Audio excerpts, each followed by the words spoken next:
Bismillahirrahmanirrahim. Assalamualaikum warahmatullahi wabarakatuh. Rabbi shrah li sadri wa yassir li amri wahlul 'uqdatam min lisani yafqahu qawli. Saudara-saudara, sebagaimana diketahui beberapa waktu lalu Mahkamah Konstitusi telah menetapkan keputusannya bahwa mereka menolak gugatan paslon 01 dan 03. Sederhananya ini Indonesia dipimpin oleh paslon dengan nomor 02 yakni Prabowo Subianto dan Gibran Rakabuming Raka. Salah satu program yang sering digembar-gemborkan ketika kampanye yaitu pemberian makan siang gratis kepada anak sekolah.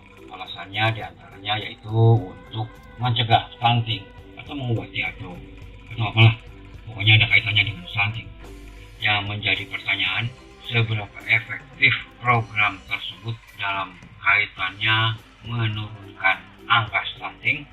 Nomor satu itu, dan nomor dua, adakah bahaya dari program tersebut? Melalui penelusuran berita, saya dapati dua hal yang lumayan mencengangkan. Moga-moga bisa jadi pencerahan untuk dijadikan bahan pemikiran. Yang pertama yaitu dari laman Antara. Judulnya IDAI, Ikatan Dokter Anak Indonesia, menyatakan bahwa pencegahan stunting dengan makan siang untuk anak tak efektif. Dikatakan bahwa Ketua Pengurus Pusat Ikatan Dokter Anak Indonesia, Dr. Piprim Basaroh Yanuarso mengatakan upaya pencegahan stunting dengan pemberian makan siang untuk anak tidak efektif. Kalau sudah stunting, mesti dibawa ke rumah sakit, diatasi dokter anak. Yang penting itu mencegah stunting itu. Saya sepakat semalam dengan pernyataan yang mengatakan mulainya itu dari sejak kandungan, lalu mulai dari dia 1000 hari pertama, katanya saat dipenuhi di Jakarta. Selain berfokus pada 1000 hari pertama kehidupan atau Piprim mengatakan pencegahan stunting yang benar juga harus berfokus pada penguatan protein hewani sejak masa kehamilan. Dan demikian dapat diinformasikan bahwa pemberian makan siang untuk anak sekolah itu tidak ada hubungannya atau tidak efektif untuk menanggulangi stunting, tetapi hanya sekedar tidak efektif saja. Rasa-rasanya kurang sip untuk memikirkan ulang program ini. Dari laman majalah Tempo.co dalam rubrik opini ada tulisan yang berjudul "Apa saja bahaya program makan siang gratis?" Dibacakan saja.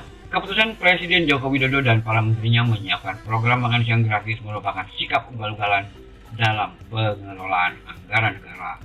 Lantaran menyedot biaya besar, makan siang gratis untuk anak-anak sekolah bakal memangsa banyak program dan pos anggaran lain yang lebih penting. Padahal, selain rawan korupsi, makan siang gratis belum tentu mendatangkan manfaat yang sebanding dengan program yang tereliminasi untuk membiayainya. Pemerintah sudah memasukkan program makan siang gratis ke rancangan anggaran pendapatan dan belanja negara 2025. Belum ada penetapan nilai anggaran untuk proyek yang menjadi janji kampanye pasangan kandidat Presiden Wakil Presiden Prabowo Subianto Gibran Rakabuming Raka ini. Namun, hitungan awal sejumlah kementerian menunjukkan nilai yang besar dan bisa membuat defisit anggaran membengkak. Hitungan Kementerian Perencanaan Pembangunan Nasional misalnya menunjukkan belanja untuk program makan siang dan susu gratis mencapai 185,2 triliun per tahun. Sedangkan Kementerian Koordinator Perekonomian menyebutkan nilai 257,2 triliun dengan asumsi terdapat 70,5 juta penerima dan harga makanan 15.000 per porsi per hari. Hasil kalkulasi tim kampanye nasional Prabowo Gibran bahkan lebih besar, 450 triliun per tahun.